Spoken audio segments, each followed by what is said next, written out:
Hi there, I'm Jessie Cook and you're watching SciDance on YouTube. Today we're looking at episode 2 from the full podcast, which is with Luke Abnett looking at hypermobility in dancers.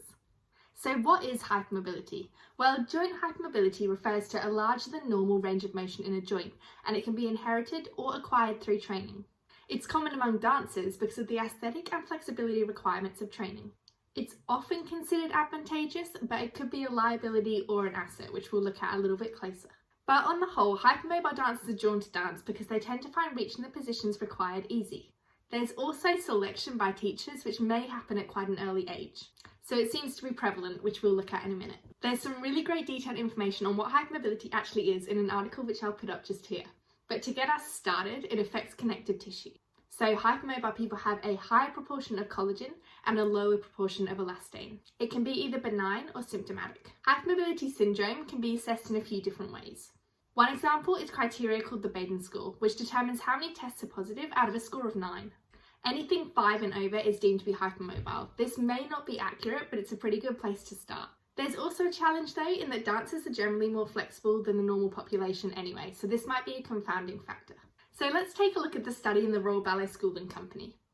This found 74% of girls and 82% of boys in the lower school to be considered hypermobile. In 16 to 18-year-olds, this was 94% for girls and 83% for boys. So overall, this indicates a high prevalence in elite adolescents in ballet.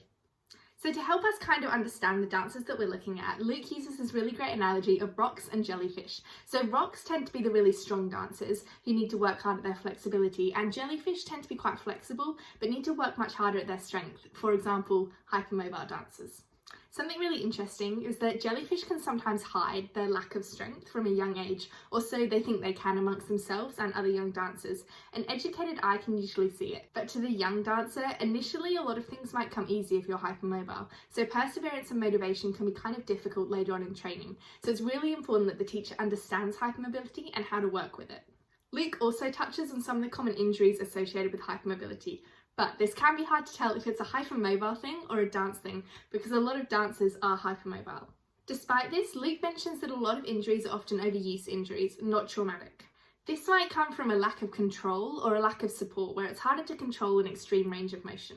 So let's take a look at some of the considerations for the hypermobile dancer. There is evidence suggesting that hypermobile dancers have decreased proprioception, which can make things like posture, balance and coordination more difficult. It also seems like it's harder for them to get sensory feedback because of the stretchiness of the hypermobile tissue.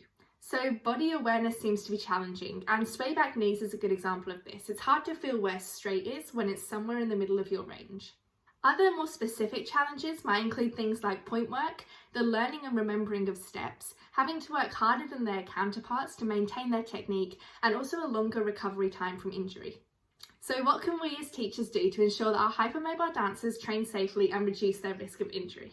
Mirrors can be really beneficial in teaching hypermobile students the desired position, but what's really important with this is that we then take the mirror away and make sure that they can mimic this position in the centre without that visual feedback.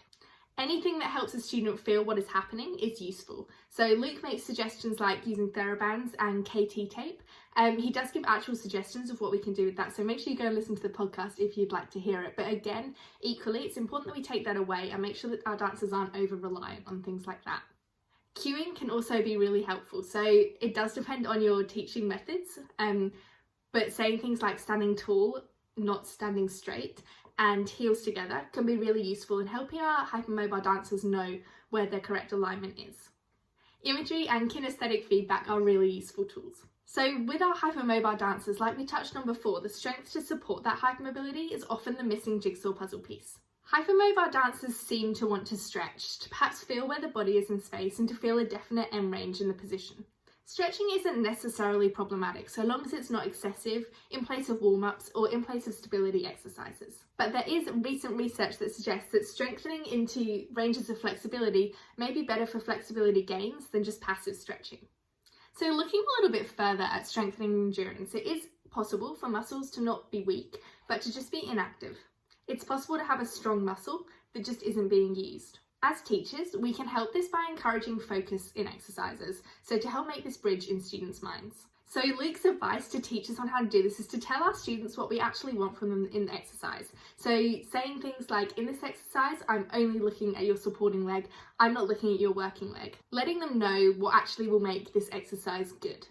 So on endurance as well, hypermobile dancers may have difficulty due to weaker core and stabilising muscles. There's also some evidence that they fatigue faster than non-hypermobile dancers, so rest and recovery is important.